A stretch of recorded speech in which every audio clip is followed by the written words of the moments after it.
Hello বন্ধুরা, আজকে আপনাদেরকে আমি কাতলা মাছের ভর্তা করে দেখাবো। আমরা কাটা মাছ, রুই হোক কাতলা হোক যে কোনো মাছ আমরা ঝোল খেয়ে আর ভালো লাগছে না, একটু নতুনত্ব দেখানোর জন্যই আমি এই ভর্তাটা করছি। ভর্তাটা যদি একবার আপনারা বানিয়ে খান, আমি যেভাবে দেখাবো আপনারা সবসময় মনে করবেন আমরা ভর্তা বানিয়েই খাবো। ভর্তা অনেক কিছুর হয়, ইলিশ মাছ হোক, চিংড়ি মাছ হোক, বিভিন্ন ধরনের হয়ে থাকে। আজকে আপনাদেরকে আমি কাতলা মাছের ভর্তা বানিয়ে দেখাবো। চলুন দেখে নেওয়া যাক আমি কিভাবে বানাচ্ছি। আমি এখানে পেটির মাছ 6 পিস নিয়েছি, এটাকে আমি ভেজে নেব। এবার আমি মাছগুলোকে ভেজে নিচ্ছি।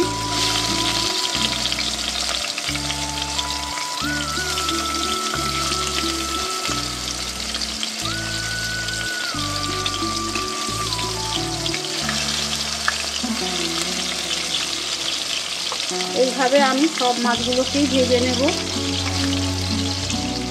মাছগুলো ভাজা হয়ে গেছে, এবার আমি তুলে নেব।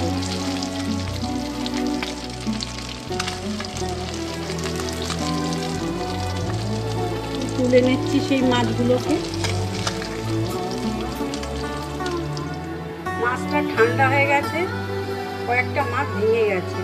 আমারই এটা ভুল, আমি যদি একটু বেসন লাগিয়ে নিতাম, টাটকা মাছ হলেই দেখবেন ভেঙে যাবে, কিন্তু যদি একটু বাসি মাছ হয় তখন আর ভাঙে না।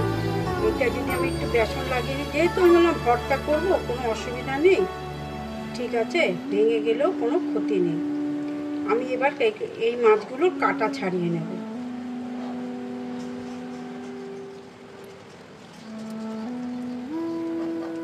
মাছগুলো থেকে আমি এই যে কাঁটা আর তেলটা আমি আলাদা করে নিচ্ছি। এই মাছ ভেজেছি সেটা তেল রয়েছে, এই তেলে আমি আরেকটু তেল দিয়ে দেব।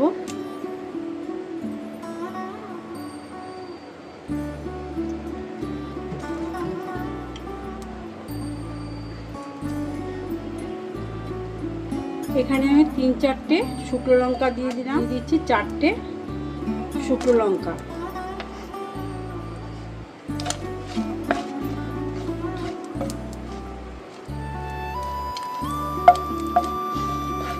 এটাকে আমি ভালোভাবে ভেজে নেব।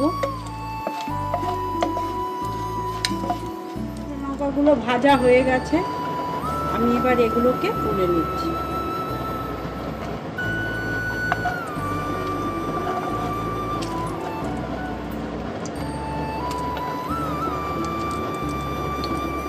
এই তেলে কয়েক কোয়া রসুন দিয়ে দিলাম, তার 10-12টা রসুন দিয়ে দিলাম।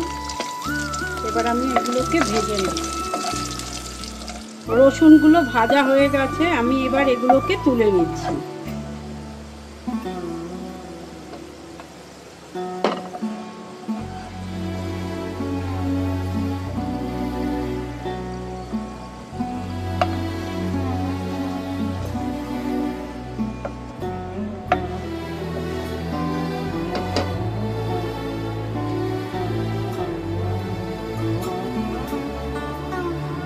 এই তেলেই আমি পেঁয়াজ ভেজে নিচ্ছি।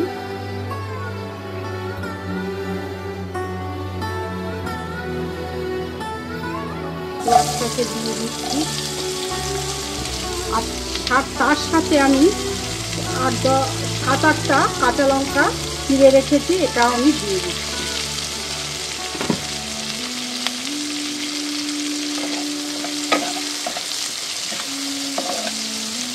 পেঁয়াজ আর কাঁচা লঙ্কাটা ভাজা হোক, আমি একটুখানি ঢেকে দিচ্ছি। এর মধ্যে আমি 1/2 চামচেরও কম একটু নুন দিয়ে দিচ্ছি, আর দিচ্ছি 1/2 চামচ মতো হলুদ।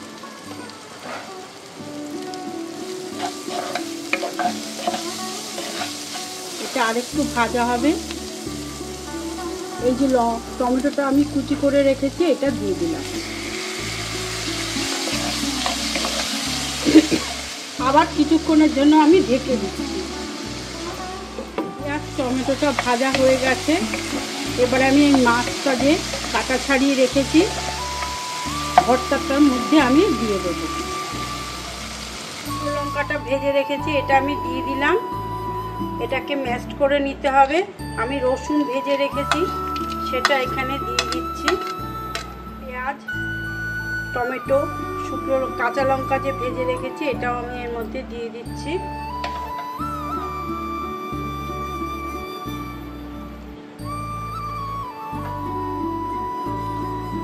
দিয়ে দিলাম এটা পেঁয়াজ আর টমেটো।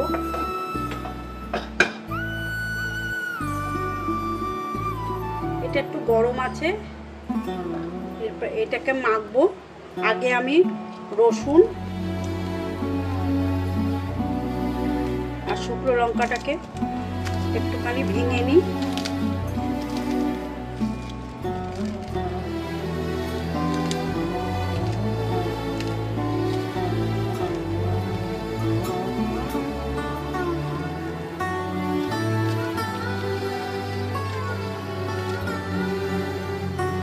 এবার এর মধ্যে আমি ধনে পাতা দিয়ে দিচ্ছি।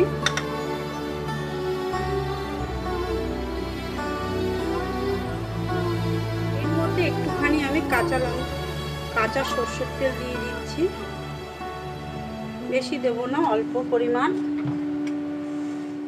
এবার আমি এটাকে ভালোভাবে মেখে নেব।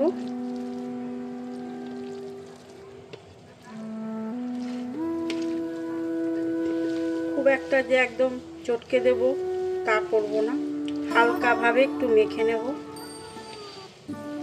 বেশি চটকালে আমের এই যে মাছের যে স্বাদটা সেটা থাকে না।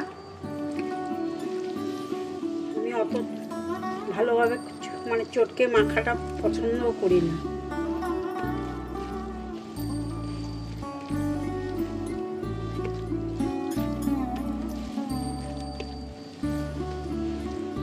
কাঁচা লঙ্কাগুলোকে আমি একটুখানি ফাটিয়ে দিচ্ছি, তাহলে ঝালটা ভালো হবে।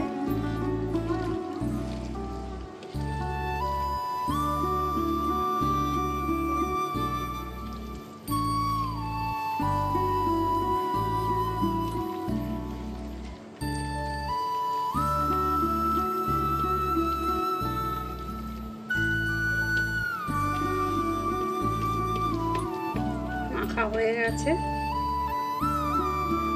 কেননা একদম বেশি হাত দিয়ে চটকালে যে মাছের যে একটা মিষ্টি ভাব সেটা নষ্ট হয়ে যাবে, এটা আমার মনে হয়। ওই জন্য আমি বেশি একদম চটকে একদম মন্ড বানিয়ে ফেলি না, হালকা হালকাভাবে মাখি। সব কিছুই আমি আলু সিদ্ধও তাই, সব কিছুই আমার এটা রেডি।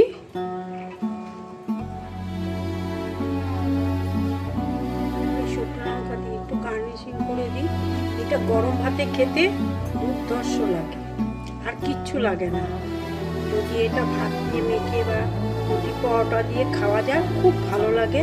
আপনারাও এইভাবে বানিয়ে খাবেন, দেখবেন দারুণ লাগবে।